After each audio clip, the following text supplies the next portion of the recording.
Olá pessoal, tudo bom com vocês? Eu sou o professor Luciano Júnior, professor de História. Nós vamos para mais uma aula do Educa Recife para as turminhas maravilhosas do 9º ano. Hoje nós vamos dar início a uma nova temática. Então essa temática ela promete estar assim, bem interessante, até porque é um tema que causa muita curiosidade, né? Porque é um tema um pouco mais contemporâneo do que os que a gente vinha estudando. Então, nesse sentido, é um tema que se coloca aí como objeto de interesse, né, dos alunos e alunas. Hoje, para nos ajudar aqui, porque a gente tem uma equipe maravilhosa aqui junto conosco, a começar pela própria equipe da produção. Vocês não veem o pessoal da produção aqui, mas estão na salinha ao lado lá, cuidando para que a gente tenha aí uma aula maravilhosa. E engraçado, a gente tem aqui ó, as duas Vanessa, V1, V2, aí nossas colegas da produção aí, ó. E nos ajuda também aqui na nossa aula ela, nossa intérprete de Libras de hoje, Vitória. Vitória com C. É um nome, Vitória, mais chique, olha. E Vitória junto com toda a equipe de intérprete de Libras, né? A gente tem uma equipe maravilhosa aqui, Vitória, a Raquel, Jéssica, a Brielle, a gente tem o Everton Klinsmann, né? Então a gente conta com uma equipe maravilhosa aqui que nos ajuda para que nossas aulas se tornem mais acessíveis para todos e todas. Posso ter esquecido até o nome de alguém, mas é porque às vezes a cabeça também falha, né? Mas ó, vocês podem assistir nossa aula que está sendo transmitida agora, será reprisada no turno posterior. Podem assistir pelo canal do YouTube, pelo aplicativo do Educa Recife, que ó, a providência, ó, Vanessa aí, ó, já colocou aqui os QR Codes. Aponta o celular, baixa o aplicativo do Educa Recife e assiste a nossa aula com a sua internet financiada. E como eu disse, não podia deixar de continuar nessa introdução. Eu digo, a gente está muito bem assessorado aqui e cercado de excelentes companhias. E eu não podia deixar de mencionar, hoje, ó, quem me acompanha aqui, ele, a sapiência, o sapiensíssimo professor Giorgio. Ei, professor! E aí, ô Luciano, é um prazer sempre estar com você aqui, falando um pouquinho para esses meninos massas, maravilhosos do 9º ano, não é? Um assunto que é interessantíssimo, é um assunto que deu condições de vários outros movimentos, né? Principalmente depois de 45, ele vai dizer por que 45, não é porque ele nasceu não, mas né? É uma data que o mundo sofre grande transformação. Exatamente. A partir de 45, 50, né? A gente ainda hoje, ainda sente os reflexos, né, desses fatos que ocorreram aí durante a Segunda Guerra Mundial. Exatamente. Então vamos começar nossa aula observando aí um pequeno vídeo, já colocando aí as Vanessas da produção para nos ajudar. Então vamos lá, presta atenção nesse vídeo e foi!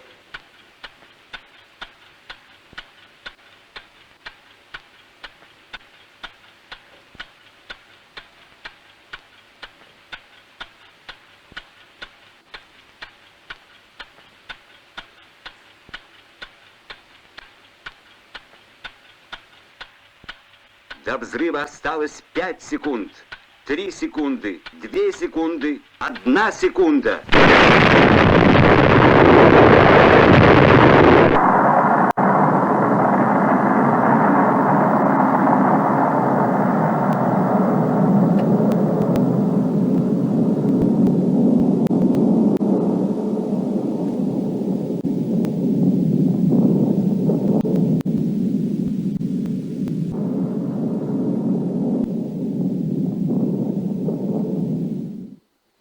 E aí, ó, o que é que a gente viu?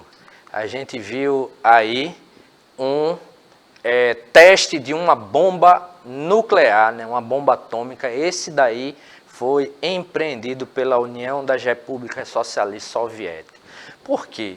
Nessa guerra que a gente vai tentar entender hoje, né, as origens, né, da Segunda Guerra Mundial, como a gente observa aqui no nosso objetivo da aula, a gente vai ter pela primeira vez a utilização de armas atômicas como armas de guerra. A gente vai ter, aí nesse sentido, a Segunda Guerra Mundial ela vai se constituir aí como uma guerra onde a gente teve uma grande quantidade de mortos, né, de pessoas mortas. A gente vai ter a utilização de armas atômicas no território do Japão, nas cidades de Hiroshima e Nagasaki, ali, ó, lançadas pelos Estados Unidos. E a gente vai ter aí um conflito que vai abalar a história da humanidade, porque a gente vai ver também neste conflito, né, a utilização de técnicas, né, de extermínio de pessoas, né, que foram muito cruéis, né? É na Segunda Guerra que a gente vai ter o advento do chamado Holocausto, né, que foi empreendido pelos nazistas alemães, onde na Segunda Guerra a gente teve algo em torno de 6 milhões de pessoas judias, né? Os judeus foram exterminados em campos de concentração, mas a gente vai tentar entender hoje como é que esse conflito ele começou. Então vamos tentar trabalhar aí as causas da Segunda Guerra Mundial.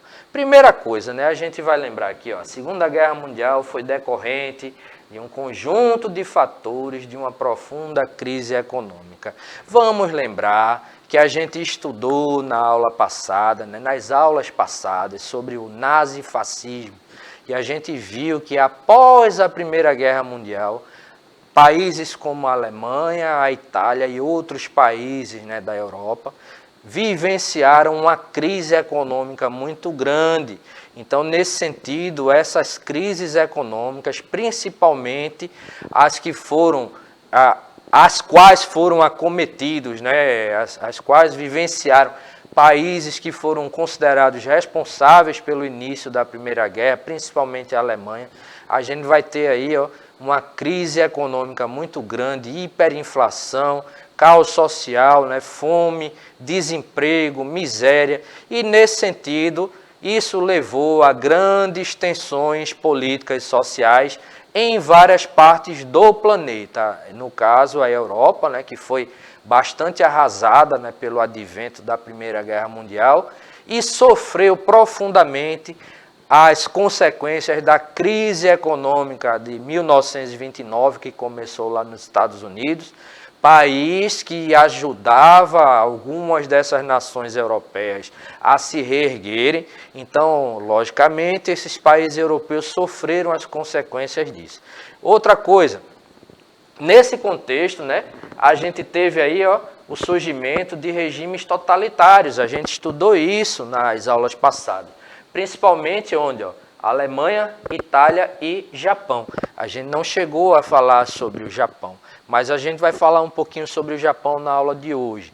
Então, nesse sentido, a ideologia expansionista, né, principalmente dessas potências aqui, ó, lembrar que no final do século XIX, a Alemanha e a Itália passaram por um processo de industrialização e a Alemanha ela chega a índices, né, econômicos muito bons, assim, suplantando em alguns aspectos, como por exemplo na produção do carvão, dos minérios de ferro, a Inglaterra, que à época era a grande potência mundial, né? Cedeu lugar para os Estados Unidos após a Primeira Guerra, mas até então era a Inglaterra a grande potência. E a Alemanha, né, com a sua produção acelerada, foi ultrapassando, né, em termos de índices de produção de carvão, minérios de ferro, produção de aço, a Inglaterra. E isso gerou conflito, porque quem produzia ferro e aço necessitava de mercado consumidor para escoar essas mercadorias. E isso levou a conflitos imperialistas que a gente também já estudou aqui. Nesse sentido, essa ideologia expansionista, né, principalmente dessas potências, levou cada uma delas a se armarem, né? Cada uma delas, né, ela empreendeu uma campanha aí armamentista, começaram a produzir armamentos, e isso levou à acentuação, né, de uma crise ali, na qual, uma tensão política, na qual cada uma dessas nações ela esperava, né, a qualquer instante ser atacada ali por uma nação rival. Mas, nesse sentido, então, nasceu um clima de tensão internacional que ficou marcado por várias ações belicistas, né? E, nesse caso, não seria diferente com o início da Segunda Guerra Mundial, que a gente vai observar que termina sendo, né, uma consequência ou uma continuação da Primeira Guerra. A gente tem uma crise econômica, né, que leva ao início da Primeira Guerra. Depois do término da Primeira Guerra, a crise não é totalmente resolvida.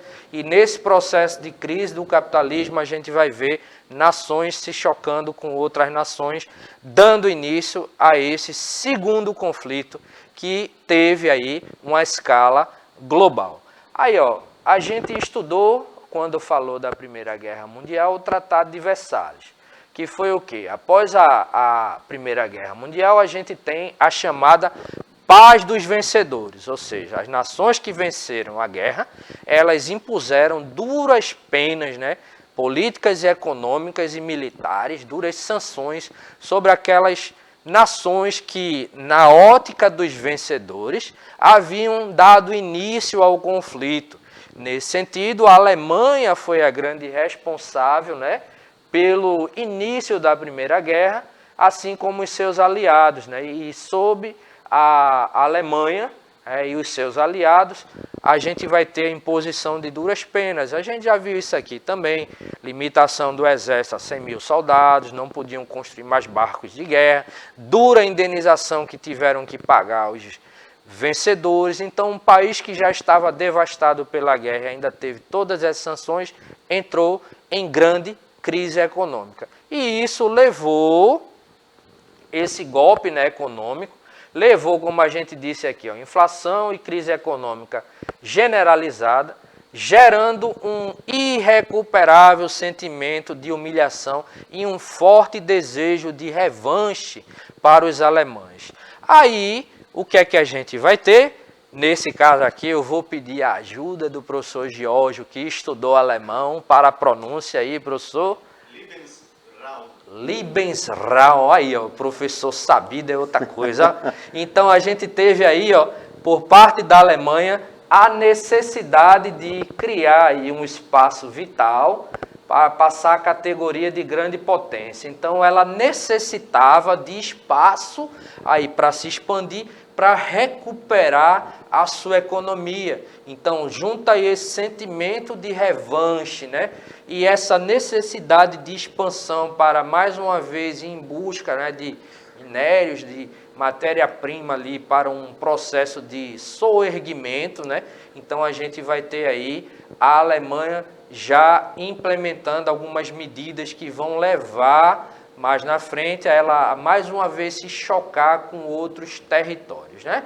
Então, para comportar uma população em rápido crescimento e exigindo prosperidade, ela necessitava, aí, como eu falei, de terras para cultivo e matérias-primas para energia e indústria. Daí a necessidade de se expandir, né? E a gente tem aí, mais uma vez, professor Giorgio, a questão do Anschluss. Anschluss, né? Então, Anschluss, que era o processo de expansão, né? Esse próprio processo de expansão, né? Onde a Alemanha, ela entra aí, numa campanha e vem com a anexação da Áustria, que não foi impedida, né, por outros territórios, porque eles viam, né, ali, a gente vai falar aqui que existia o chamado inimigo comunista, né, União Soviética, eles temiam a expansão maior do comunismo soviético, e nesse sentido não se opuseram à anexação da Áustria pela Alemanha, porque era menos ruim na ótica desses grupos, né, a Alemanha anexando aquele território, do que a União Soviética anexando outros territórios e expandindo a sua influência aí socialista, né? Aí, outra questão que a gente vai observar é que a Conferência de Munique de 1938, ela termina em fracasso, aceitando aí a expansão nazista, que concedia a Adolf Hitler a região dos Sudetos, né, com o objetivo de evitar uma nova guerra. Então, a política de apaziguamento ali empreendida pela chamada Liga das Nações, né, que foi uma organização criada após a Primeira Guerra para zelar ali pela paz mundial, ela não dava muito certo. Então Hitler, no seu processo expansionista, ele vai conquistando mais áreas e não vai tendo a devida oposição, né, dos grupos que sagraram-se ali vencedores, né, e que controlavam ali a Liga das Nações. Aí, outra questão que a gente vai observar, empreendida aí pela Alemanha, é a ideia do antissemitismo, né? A gente já viu aqui que os nazistas, eles empreenderam uma grande disputa ali, né? Uma grande perseguição, na realidade, contra os judeus, e a gente vai ver que esse preconceito contra os judeus, ele se torna baseado em ódio contra o seu histórico étnico, cultural e religioso. Então, ó, a imagem que a gente observa aqui é uma caricatura da época, né, do período aí, que mostra, né, aí a figura do judeu, né, como aquele camarada que tinha a pretensão de dominar o mundo. Então, se atribuía aos judeus uma posição excepcional em todas as outras civilizações, difamando-os como um grupo inferior e negando que eles sejam parte da nação em que residem. E se cria aí, ó, essa chamada teoria da conspiração. Teoria da conspiração não é uma coisa de agora, né? Tipo, a gente, por exemplo, estamos chegando, a gente passou aí pelo período, né, das eleições e a gente vem com aquela ideia, né, da urna eletrônica, ela não é segura, não sei o quê, e começa a difamar ali todo o processo e a gente vê na prática exatamente o contrário. Então, a ideia de teoria de conspiração, ela não é de hoje, né, que a gente tem essas teorias. Então, se existia a ideia de que os judeus controlariam o mundo e, por isso, eles seriam a causa direta aí dessas crises sociais, políticas e econômicas. Outra questão, que é, como a gente até já mencionou, a ideia do anticomunismo. Então, não houve uma grande oposição inicialmente à anexação de territórios pela Alemanha, porque era aquela ideia antes Hitler do que os comunistas, né? Então, nesse sentido, os grupos conservadores, né, que inclusive ajudaram o próprio Adolf Hitler a chegar ao poder na Alemanha, certo? Eles não se opunham, né, às medidas que eram empreendidas por ele, porque é melhor que a gente tenha ele dominando esse território do que entregar os territórios para os comunistas. Então, aqui mais uma vez aquela ideia. Outra coisa que não é nova, né, professor? A ideia dos comunistas como grandes inimigos da humanidade, né? Então, essa ideia que a gente vê hoje na nossa sociedade, o medo dos comunistas, né, é uma coisa que vem também de uma longa data. Né? Porque assim, o que traz o medo é o desconhecido. Né? Então, quando há algo que é desconhecido, causa medo. As teorias, né, as concepções que são filosóficas, elas não são más na sua essência. O problema é quem assume o governo e faz dessas teorias uma arma ideológica. Não é? E aí acaba acontecendo o quê? Juntando ao seu redor pessoas que já não são muito boas do juízo, não é? E quando tem aí o poder e a força na mão, faz valer a sua intenção. Então, muitas vezes, o que a gente observa o povo alemão também foi vítima, não é, das ideias mal colocadas pelo nazismo hitlerista, pela propaganda nazista, não é, de Joseph Goebbels.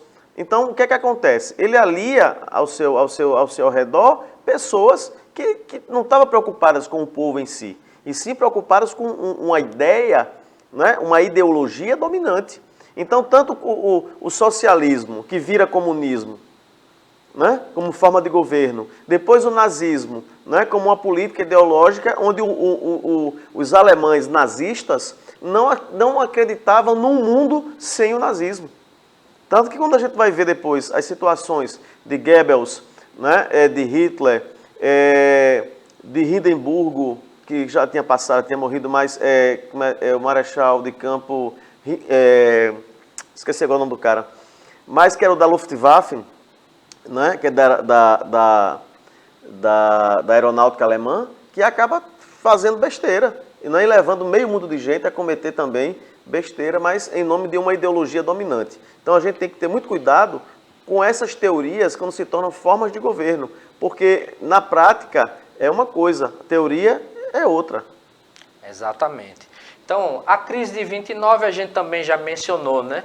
Que ela, com a quebra da Bolsa de Valores de Nova York, a gente vai ter não somente Estados Unidos afetado pela crise, mas vamos ter também todos os países que estavam ali na dependência econômica dos Estados Unidos, entrando em crise, sentindo os efeitos, né, de forma mais forte, inclusive, né, dessa crise, né, ocasionada aí a partir de 1929.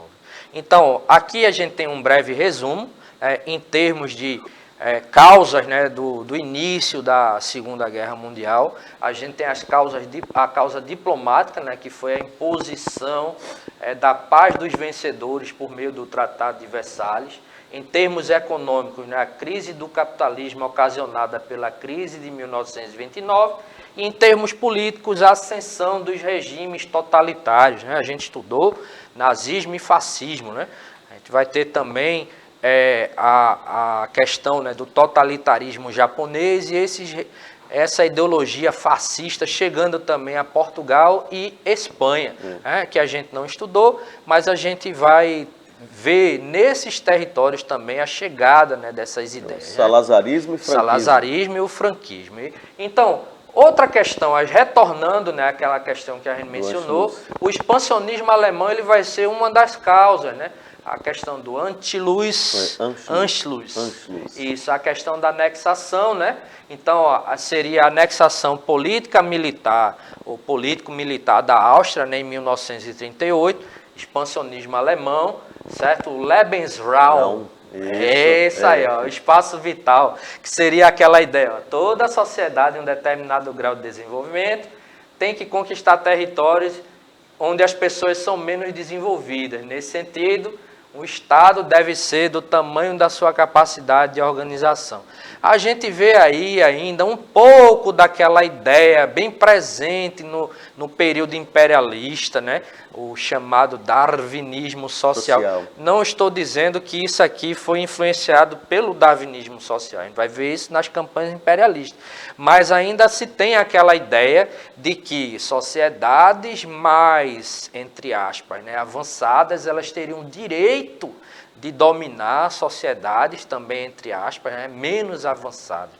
Então a ideia seria, não, tal local não tem condições de gerir todo o espaço, então eu vou invadir, tomar um espaço, porque eu tenho condições de gerir aquilo ali e aquele outro não. Então a gente vem aí esses grupos avançando, né, contra esses territórios.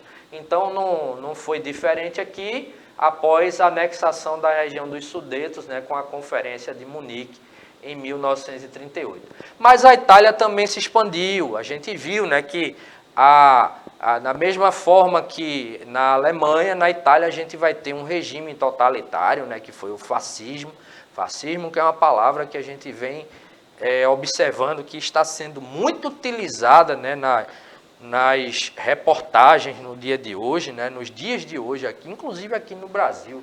Mas vejam, o Mussolini ele também iniciou uma política externa agressiva, né, resolvendo aí ampliar os seus territórios, né, coloniais e resolver problemas econômicos aí a partir da anexação desse território. Lembrando, a mentalidade era expandir, dominar e ali você explora matéria-prima, recursos naturais para movimentar a sua economia. Nesse sentido, a política expansionista italiana vai ter início aqui em outubro de 1935, com a invasão aqui no mapa, ó, da Etiópia, essa área verdezinha aí mais clara, ó, que foi dominada ali pela Itália, né? Chamado então, chifre africano. Isso, e nesse sentido a gente vai ver também aqui, ó, no mapa outros territórios, né, que são anexados, né, a partir de 1918 a gente vê a Itália já, e um detalhe, viu? A Itália tentou invadir a Etiópia, não conseguiu inicialmente, mas ela vai tentar de novo, né, nesse processo. Então, a Liga das Nações, ela impôs aí, ó, sanções econômicas, mas elas não surtiram efeito, porque a Alemanha e Estados Unidos continuaram a negociar com os fascistas italianos. É uma questão interessante, né? A gente tem os Estados Unidos aí, que vai sair como uma nação muito poderosa após a Primeira Guerra Mundial. E após também o fim da Segunda Guerra Mundial, a gente vai ver isso mais na frente, mas os Estados Unidos, né, o país da terra da liberdade, né, negociando aqui nesse momento ó, com os fascistas italianos, né? E nesse sentido vale esse adendo, né? Os japoneses também iniciaram um processo de expansão, né? Quando a gente tem, a partir da Revolução Meiji, o Japão deixando de ser um território feudal, revolução essa que é muito bem apresentada ali, né, no filme O Último Samurai, com um ator norte-americano, né, o Tom Cruise, né, e com um ator de descendência oriental, que eu gosto muito, chamado Ken Watanabe. Então, inclusive ele faz o papel do samurai, né? No filme, muito interessante o filme. Aí o Japão ele se industrializa, ele se arma e ele inicia um processo, né, de expansão, almejando aqui se tornar também um país capitalista. E nesse sentido, o choque, né, dos japoneses, né, com os americanos que vai ocorrer, porque o Japão ele se lança, né, para uma campanha de conquistas territoriais ali no continente asiático, que era objeto de interesse também dos americanos. Então, nesse sentido, as relações entre Estados Unidos e Japão, elas começam a ficar tensas, né?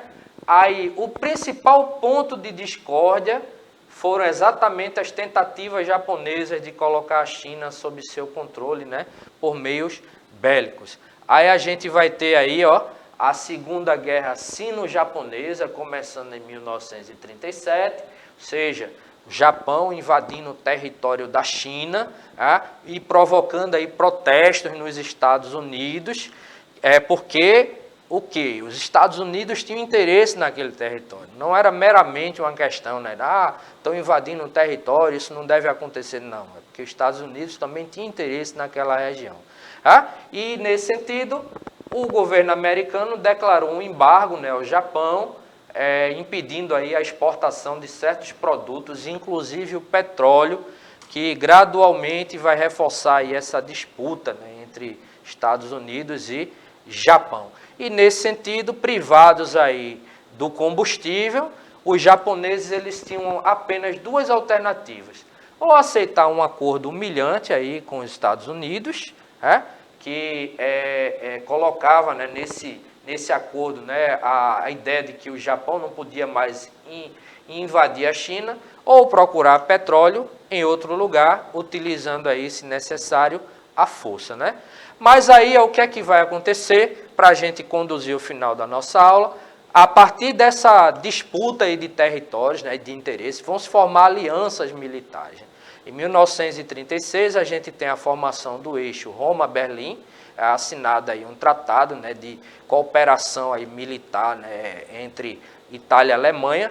O Pacto Anticomintern, né, anticomunista, né, assinado aí entre Japão e Alemanha, né, que tinha como razão aí a proteção contra a ameaça comunista, e a Itália vai entrar nesse pacto aqui em 1937.